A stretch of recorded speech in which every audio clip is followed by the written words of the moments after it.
Hey everyone, welcome back to the channel. This is a video just about a new launch of colour in the Vero Kpak colour range in Joico. So this is the new BAs. So we've got a 6, a 7, an 8 and a 9 BA. Some are upside down, some weren't. So the Vero Kpak colour range is a colour range different or differing to Joico Lumishine, and this is designed for the real creatives. Not that Lumishine isn't. Lumishine is that you can get creative as you like, and it's something that we use in Salon a lot.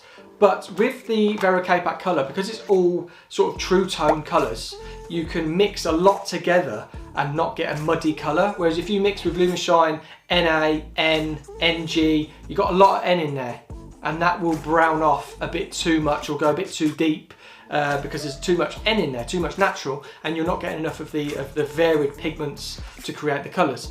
But with these, because it is BA, it's blue ash. So we haven't got NBA like in Lumishine, we've got NA. But we have got SB and BA in Lumishine, and that is like pure pigment. So you can mix that in with your Ns to cool them off even more, your NAs to cool them off, your Gs to sort of cool them off, or you can just get quite creative with it just to create your custom tones. And that is basically what Joico Vero Kpak colour range is as a whole. So if you're looking at covering grey and it's completely white canvas, you need to be looking at all the colours that go into the hair so you're getting perfect coverage. So you couldn't just put like a 7N on. You could, but you might get a little bit of translucency. So you've got to add a little bit of G, a little bit of B, beige and gold, so you're getting a lot of the primary colours all together to create a natural base.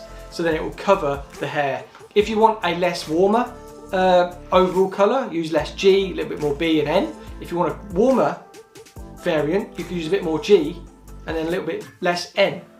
So that's how Vero Kpak works in a nutshell. If you want a video on it, I'll bring you it. But I'm just bringing this quick video just because we've got the new BAs, and it's something that I've been screaming out for in the Vero range because we're cooling them all off. We've got the ends and the ashes, but I think the BAs, with the way that trends are going, we're looking at flatter colours, cooler colours, and it's something that we just needed really. So I'm really super excited to try these colours again, because I haven't been flying to Helmand to have a little play. Joico have sent them to us, to the artists, and we'll bring you a video soon as to some of the results. But yeah, let me know what your favourite Vero Kpak formulation is in the comments down below. I'd love to know. And I will see you on the next video.